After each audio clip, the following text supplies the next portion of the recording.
Price Lord. உங்கள் அனைவரையும் இந்த காலை வேளையிலே தேவனுடைய நாமத்திலே வாழ்த்துகிறேன். அனைவருக்கும் இனிய காலை வணக்கங்களை ஆண்டவராகிய இயேசு நாமத்திலே தெரிவித்துக் கொள்கிறேன். நீங்கள் பாக்கியவான்கள், ஏனென்றால் தேவாதி தேவனை உங்களுடைய வாழ்க்கையிலே பெற்றிருக்கிறீர்கள். அவருடைய வார்த்தையை இப்ப கேட்டுக்கொண்டு இருக்கிறீங்க. இந்த வார்த்தை கேட்க கேட்க என்னங்க வரும்? தேவனுடைய வார்த்தை கேட்டுக்கொண்டே இருக்கும் பொழுது விசுவாசம் வரும். விசுவாசம் தான் என்ன வரும்? உங்க வாழ்க்கையில எல்லா காரியங்களும் ஆகும் என்று தேவன் சொல்றாரு. தன் விசுவாசத்தினாலே நீதிமான் பிழைப்பான்.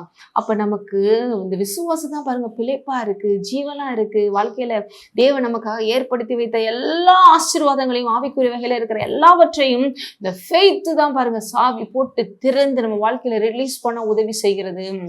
அதனால இந்த ஃபெய்த்துங்கிறது ஏதோ சாதாரண ஒன்று இல்லை, காணப்படாதவைகள் மேல் வைக்கிற பூர்ண நிச்சயம், நம்பிக்கை என்று சொல்லலாம். அப்ப இது எப்படி நமக்குள்ள வரும்? தேவனோட வார்த்தையை கேட்கும் பொழுதுதான் பாருங்க இது நமக்குள்ள போய் இது உலக பிரகாரமான விஷயங்களை நான் எடுத்து போட்டு அவரோட வார்த்தையை உள்ள நிறுத்தி அது அப்படியே ஆழமா போகும், விசுவாசமா மாறுது.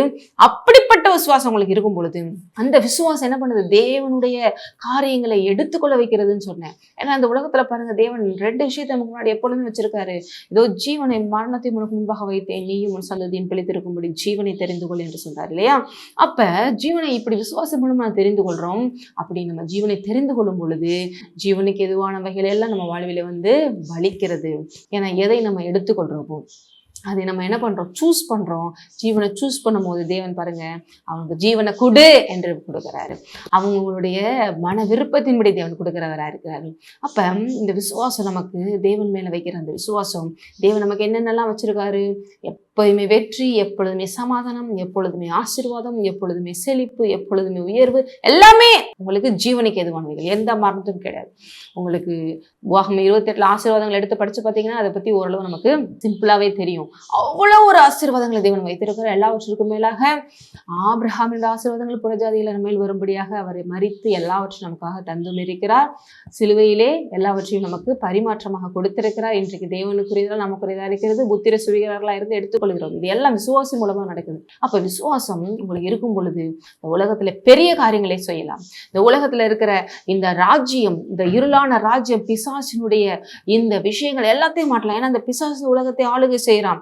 ஆனா இந்த பிசாசினுடைய ஆளுகை எடுத்து போட்டு தேவராஜ்யத்தை கொண்டு வர உங்களுக்கு இது விசுவாசம் இருந்தால் அதை செய்யலாம் என்று தேவன் சொல்றாரு. பாருங்க மத்தேயு 17:20. உங்கள் அவிசுவாசத்தினாலதான் இதெல்லாம் நடக்காம போச்சு. சீசர்களை பார்த்தாங்க சொல்றேன். ஏன்னா பிசாசு பிடிச்சவர்களை அவங்க விரட்ட முடியாம இருக்காங்க. அப்ப சொல்லிட்டு என்ன சொல்றாரு?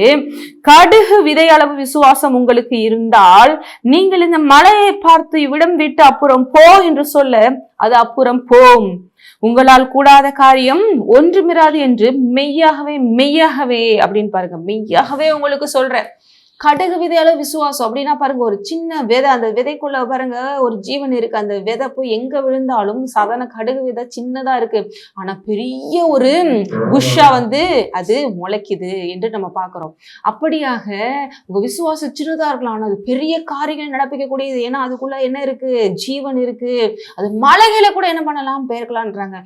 மலைங்கிறது சில நேரம் கிங்டமுக்கு எக்ஸாம்பிளா சொல்றாங்க. அந்த உலக பிரகாரமான எவ்வளவு பெரிய விஷயமா இருந்தாலும் இந்த தேவ ராஜ்யத்தை இந்த உலகத்துல கொண்டு தடையா இருக்கிற பிசாசினுடைய எந்த விஷயமா இருந்தாலும் அதை மாற்ற, அதை அசைக்க, அதை நுறுக்க தேவன் இந்த விசுவாசி நமக்கு கொடுக்கிறார். இந்த விசுவாசத்தை நீங்க என்ன பண்ணலாம்? இந்த உலகத்திலே தேவன் மயமா கொண்டு வரலாம். இந்த விசுவாசிக்கிறவனுக்கு எல்லாம் ஆகும். சுவாசிக்கிறவனுக்கு முன்பாக எதுவும் நிற்க முடியாது என்று வேதம் நமக்கு கிளீனாகவே சொல்லுது. ஆகவே இன்று கேட்டுக்கொண்டிருக்கிற நீங்க உங்க வாழ்க்கையில் இருக்கிற எவ்வளவு பெரிய விஷயங்களும் தடைகளை நீங்க மாற்ற விரும்புறீங்கன்னா நீங்கள் இப்படியாக விசுவாசத்திலே கொள்ளுங்கள். விசுவாசிக்கிறவனுக்கு தேவன் எல்லாவற்றையும் மாட்டித்தர வல்லவரும் நல்லவருமாய் இருக்கிறார். எப்பேற்பட்ட மலைகளானாலும் அதை தகவடுபடி ஆக்கலாம், தேவ சித்தத்தை நிறைவேற்றலாம். செபிக்கலாம். நன்றி தகப்பனே. இதை கேட்ட ஒவ்வொருவரும் தகப்பனே இதே போல விசுவாசித்து தங்க வாழ்க்கையில இருக்கிற எல்லா மலை போன்ற பிரச்சனைகள், சோதனைகள் எல்லாவற்றையும் ஜெயிக்கட்டும் தகப்பனே. இந்த உலகத்துல இருக்கிற எல்லா பிசாசுடைய திட்டங்கள், அவருடைய ஆளுகள், ராஜ்யங்கள் எல்லாத்தையும் முறியடிக்கட்டும். உம்முடைய ராஜ்யத்தை கொண்டு வரும்படி செய்யட்டும். விசுவாசித்து பெரிய காரியங்களை காண இயேசு நாமத்திலே ஆமென். ஆசீர்வதிக்கட்டும்.